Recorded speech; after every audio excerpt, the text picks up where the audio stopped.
Hi everyone, welcome back and welcome to the final session of the day. I've got the pleasure to be joined by Jeff Murgy from Bold Metrics. He's going to be talking a bit about unlocking the power of body data. So this is reducing returns, talking about enabling data-led technical design and optimizing operations across the organization. Really, really interesting presentation coming up. As always, put your questions in the comments box. I'm going to be putting them to Jeff at the end of the session. So let's pass over to Jeff. Jeff, hello. How are you? I'm doing great. Thanks a lot for having me.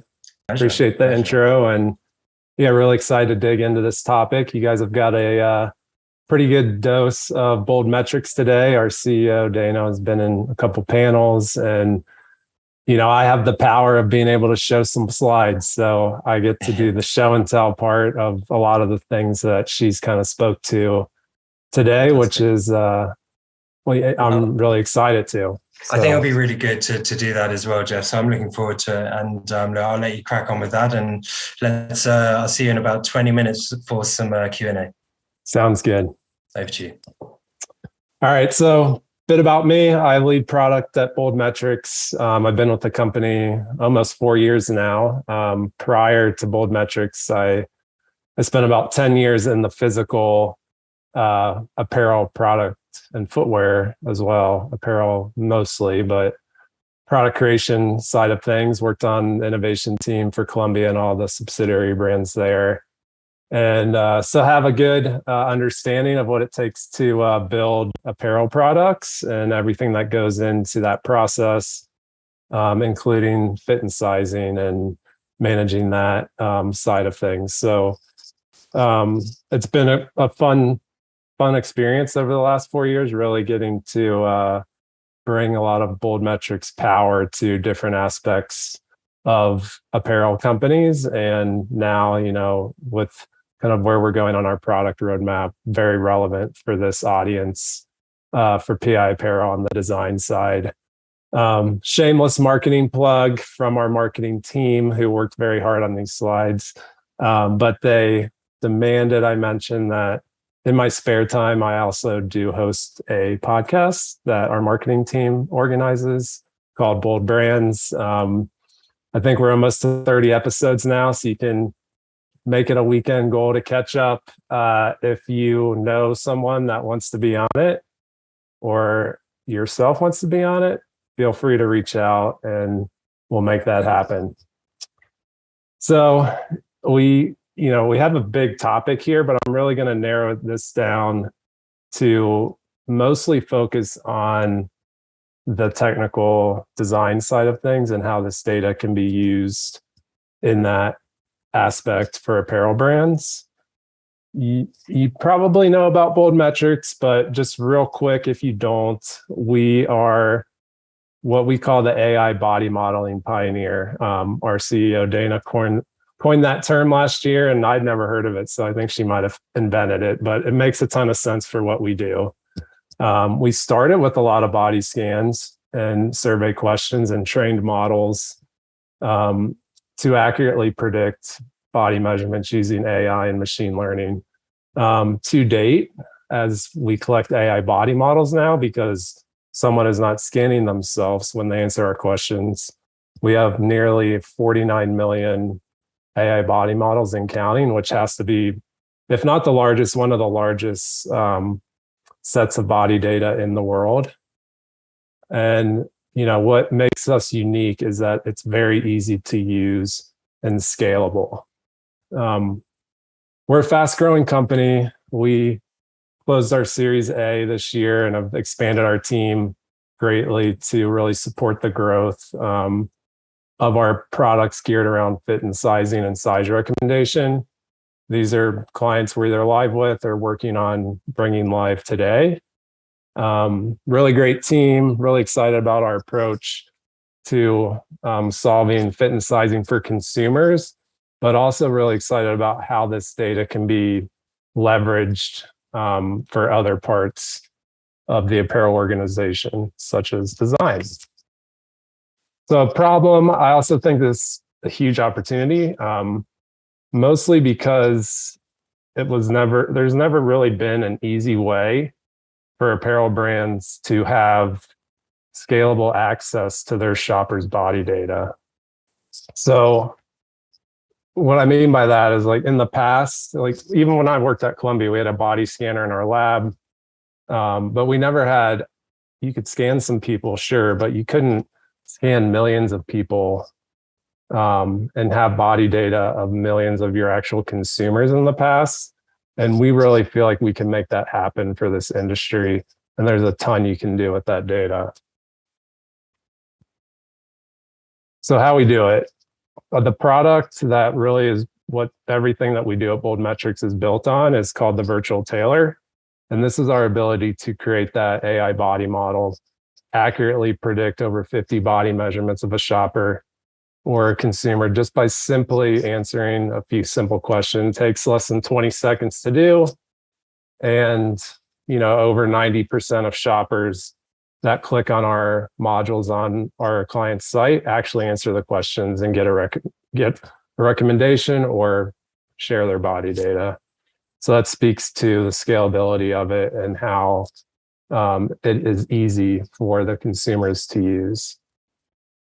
When it comes to the size recommendation side of things, we have the smart size chart, and this is what you'll see more and more of on our clients' PDP pages when you select find your size. I know Dana talked a lot about this in the panels today about fit preference and our approach to being able to have the body measurements and the product information so we can show how it's going to fit on someone's body. And in this case, she's recommended a large. It's a little loose in her chest. If she doesn't want it to fit that way and she'd rather it be more form-fitting in the waist and hips, maybe she buys a medium. So she doesn't have to buy two. In this case, we're setting expectation. She's in between sizes like many of us are and ready to wear.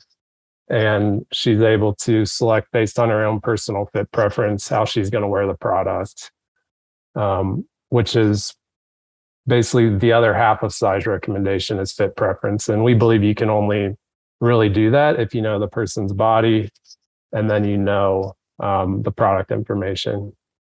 On top of that, because she used this module to get this recommendation, the client now has access to her unique AI body model. So what are some other ways that you can collect this data, right? So right now we're collecting it on PDPs of our clients for fit and size recommendations, but not every single customer that comes to that PDP is going to use our tool to find their size, right? We can only collect the people that use the tool, but there's other ways to think about how you can get this data. We can be flexibly integrated with our API into an account creation process. We can be integrated into a loyalty program so that you can save that body data in your customer database. We can be used to personalize a shopping experience in e-com or in the store. So think about you go to an outerwear brand and you're looking for a new ski jacket. You could pop up a survey. Where do you live? Where are you going to ski? What are you going to wear under it? Do you run hot? Do you run cold? Is it going to be wet conditions, dry conditions? Ask our questions, take them to a personalized shopping page. Everything's in their size, and you've also collected that data of that shopper. Let's say a design team wants to learn about consumers that purchased a specific product last season. You could work with your email marketing team and actually send out a survey to those shoppers that purchased that product and reward them with a coupon or a discount.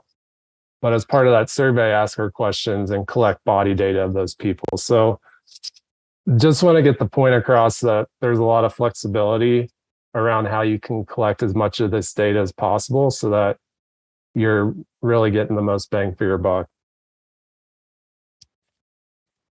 And once you have this data from a design perspective, it's always been kind of the vision of Bold Metrics is we see this data being used to actually design your fit blocks, understand who's buying your clothes. You won't need your typical fit models anymore if you have access to this data, and you can solve a lot of your fit challenges up front and really change a major part of your product creation process with this.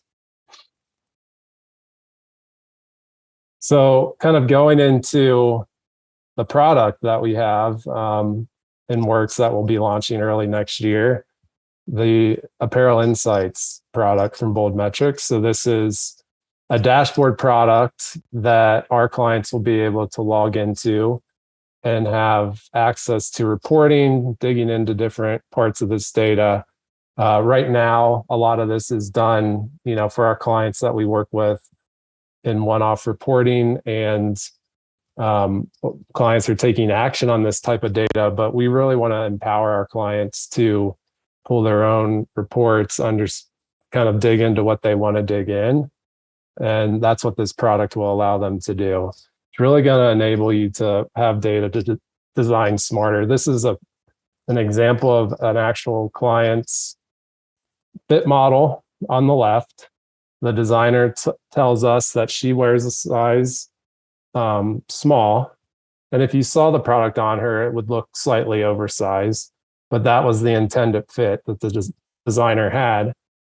In the real world, through purchase and returns data, that body, people with that similar to her body are actually wearing an extra small. And the body on the right represents the shopper that's actually buying a small and keeping it. So some pretty amazing insights that come out when you have access to this data and kind of dig into these reports yourself. Some other mock-ups, again, I get to be show and tell here. But one of the things this dashboard will allow you to do is to track performance of our solutions. So you can see at the top, overall, the return rate is 32% for this client. But for the shoppers that use the Smart Size Chart product from Bold Metrics, it's 21%. So you can kind of see the impact we're having there at reducing those returns. And then conversions. So I believe this is one product, the number of purchases. You can see the conversion rate for people using the Smart Size Chart is 36%. And that return rate, again, is 21%. We don't know the overall conversion because we don't know how many people are actually seeing the PDP in this case, but we do know the total number of purchases through our purchase API at checkout. Demographics. So this is just a quick glimpse. This gets really deep, but looking at what's the average age of the consumer buying the specific style. In the EU is 38, in North America is 37. Then you can look at what's the size breakdown. So you start to think about how this data plays into supply chain and planning your size runs and how that varies by regions within the US or regions globally. A lot of value to this data for supply chain teams. And then this is looking at a few specific body measurements from the fit model and the gradation process to the actual consumers purchasing the product. So you're able to see how your fit model, like the medium here and the highlighted size here is the fit model on the left. And then the actual consumer's body is on the right. So you can see how your actual shoppers vary from that fit model. And then even at like the edge case sizes, where there is some pretty significant differences from that standard gradation process to the real body measurements of those shoppers. You can start to see how you can make these products fit better and solve a lot of the return issues up front. From the marketing side of things, a lot of value to this data as well. We have a client that's using this data to actually go out and look for e-commerce models that represent their actual shoppers buying each size. So if you're recommended a size small, you may be able to look at a model wearing a size small that may have a similar body to you. Same with an extra large. Oh, here's a model wearing an extra large that may have a similar body to you. So really creating that ability to understand how something may look on you through using this data to find people that represent your shoppers. You'll be able to target people that your product will fit. So you think about from a marketing perspective, if you're able to email your consumers because you know their body data, things that are going to fit them, maybe you're trying to sell some things, you have a sale going on certain products that you're trying to deplete inventory, like many brands are right now, you can actually target the people that it's going to fit instead of your whole list.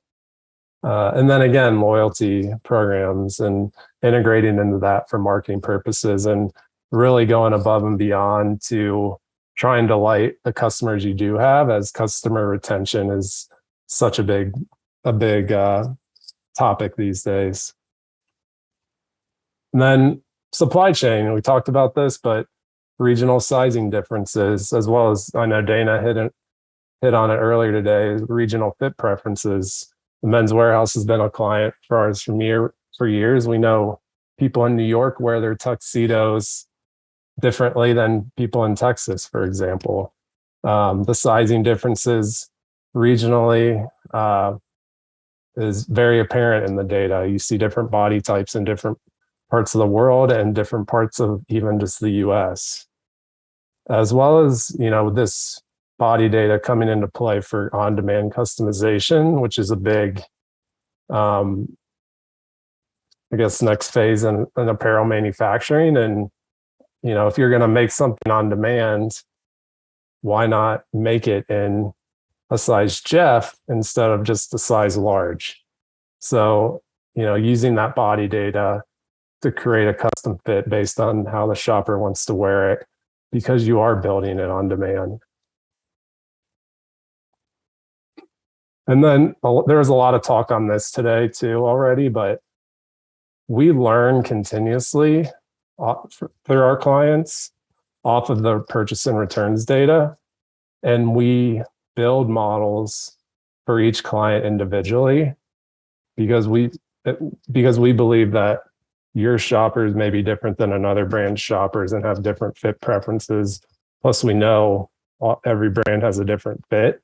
So using this data to enrich those models brings out the ability to learn things that haven't been available for design teams in the past. You're able to actually look at, okay, this sold or it didn't sell. That was the past. And you kind of know like what colors sold, what colors didn't sell, but you never really knew like how it fit, how people are actually wearing it, how you could improve the fit to address more of your majority of your shoppers in certain size ranges, and continuously improve and get better and better at this process as part of like your seasonal learnings and next steps as you're starting to kick off a new season of design. So really creating a new way to learn for design teams and product teams on how you can solve a lot of these problems up front. So that's all I had. I saved some time for questions for sure. The other thing I'll mention is, this is going to be an iterative product for us, and we are doing lots of focus groups. The product team at Bold Metrics would love if there's interest out there to be a part of these focus groups and, help us learn like what data is most important to you guys and what you would like to see in this product. Thanks, Jeff. Some really interesting stats there. And we've got quite a few questions as well to get through. So let's get into them. The first one is something we talked about a little bit earlier on, whether soft tissue modeling is incorporated into your AI body models, and whether you intend to incorporate them in the future. I'm not sure how that might help or not, but your thoughts on soft tissue modeling? All of our models are based on like including the like basically they're built off of body like physical body scans with paired with survey questions. So they do take into account soft tissue because they were real people scanned. I'm not sure I completely understand the question as far as like that's probably like avatar creation, isn't it? oh Sort of scanning, but so once you've got I mean measurements, whether you visualize the avatars, but I'm not sure that's necessarily. Do you guys sort of visualize that body data in anything more than those silhouettes kind of shape? Well, not silhouettes. yeah, I mean you know what I mean? we've worked with and you know I've worked with designers that import these our body measurements as an OBJ file into like a browseware or Flow, and then they're able to kind of work with that avatar in that way. Currently, we don't have a software that creates the avatars ourselves. Okay, no problem. In terms of the in-app or within the account uploading of body measurement, what barriers do you feel there are to this? And do you have any data around how many consumers with apps or accounts actually upload their body measurement data? So no one's uploading data. They're answering their age, height, weight, pant size for men, bra size for women. And we're predicting those body measurements with our core technology, the virtual tailor, and storing that in a unique ID that then is in this dashboard product Apparel Insights. Okay. So in terms of getting when you say the pant size, for instance, for men or the bra size for women, obviously these sizes can be different across different brands.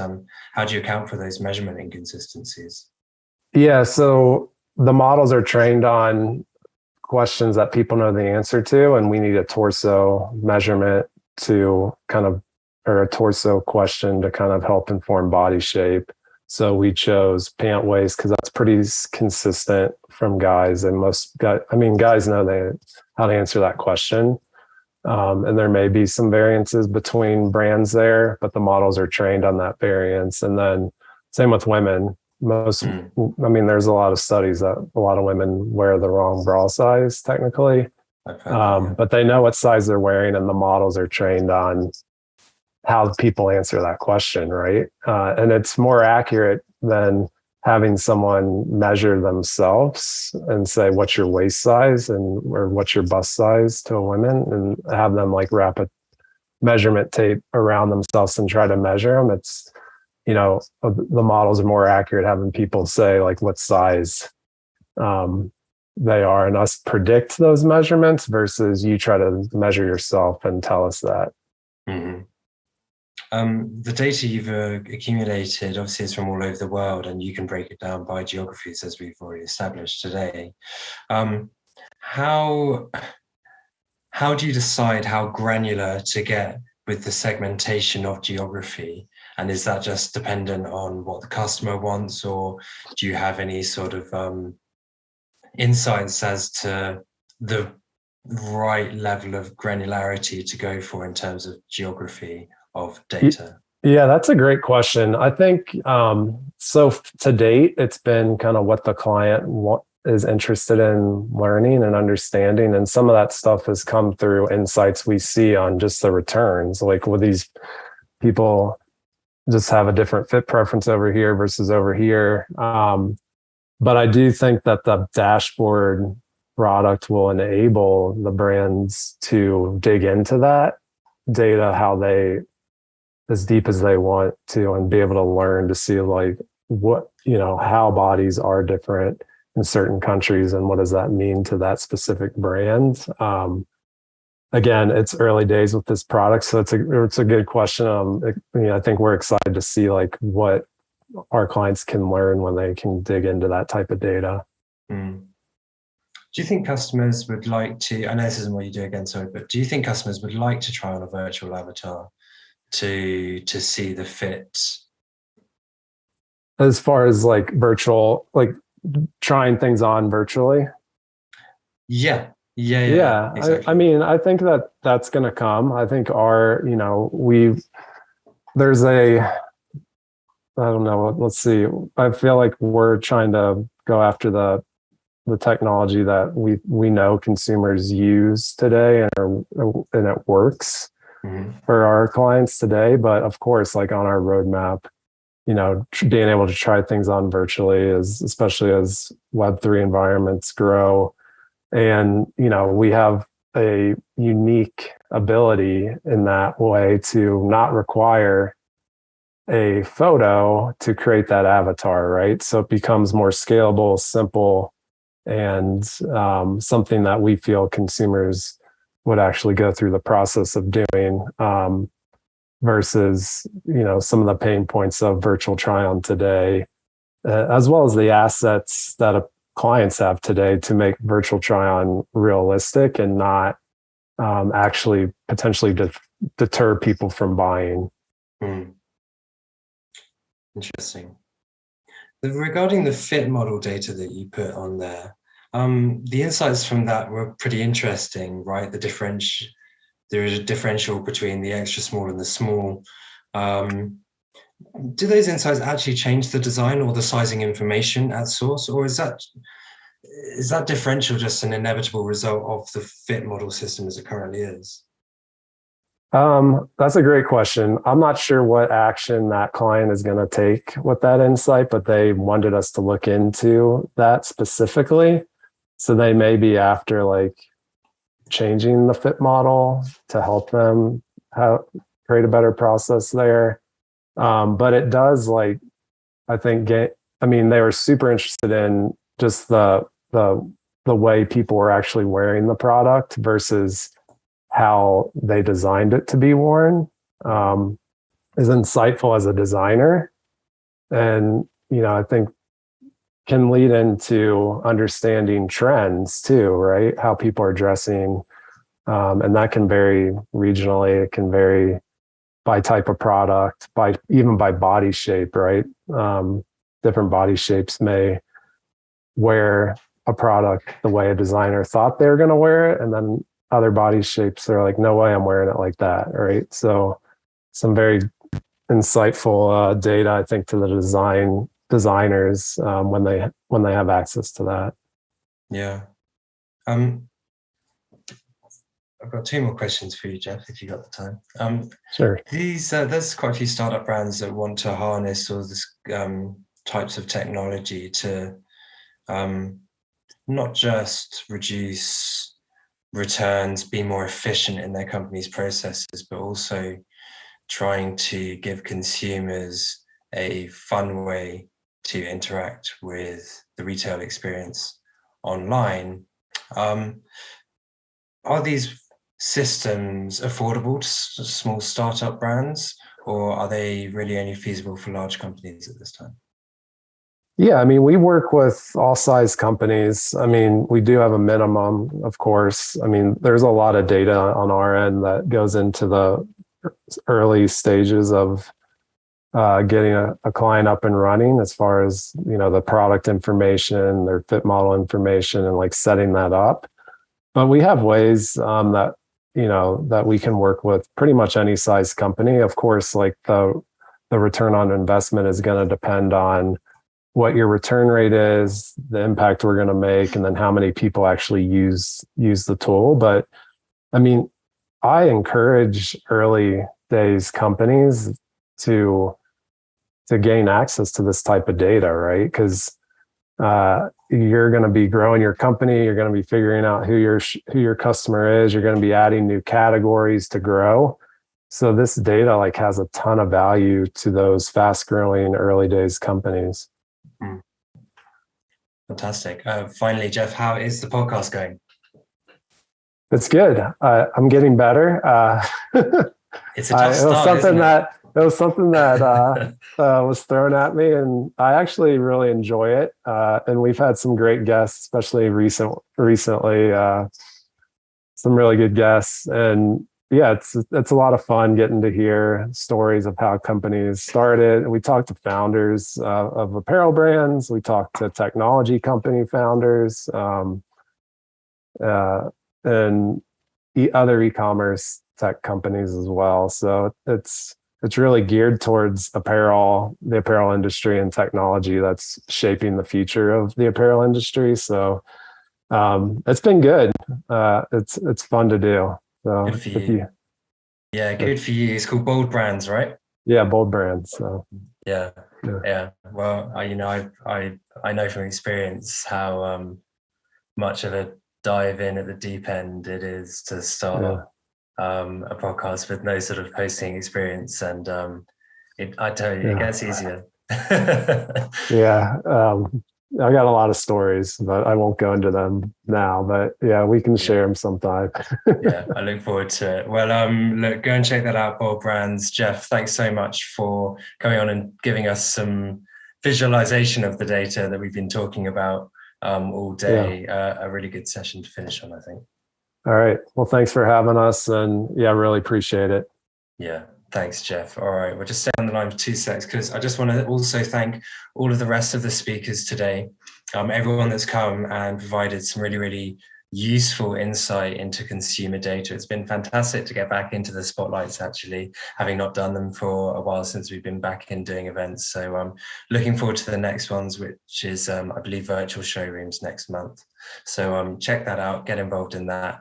And I think definitely the quote of the day that's been repeated the most was from Tiffany Radon at Carhartt, which is "So what?" And that's in reference to when it comes to data and collecting it. If you are collecting it, well, what next? So what? So take that with you, and all the rest of the great points that have been made today. Wish you a lovely rest of your day, afternoon, evening, wherever you are in the world, and take care. And we'll see you on the next one. All right. Bye-bye.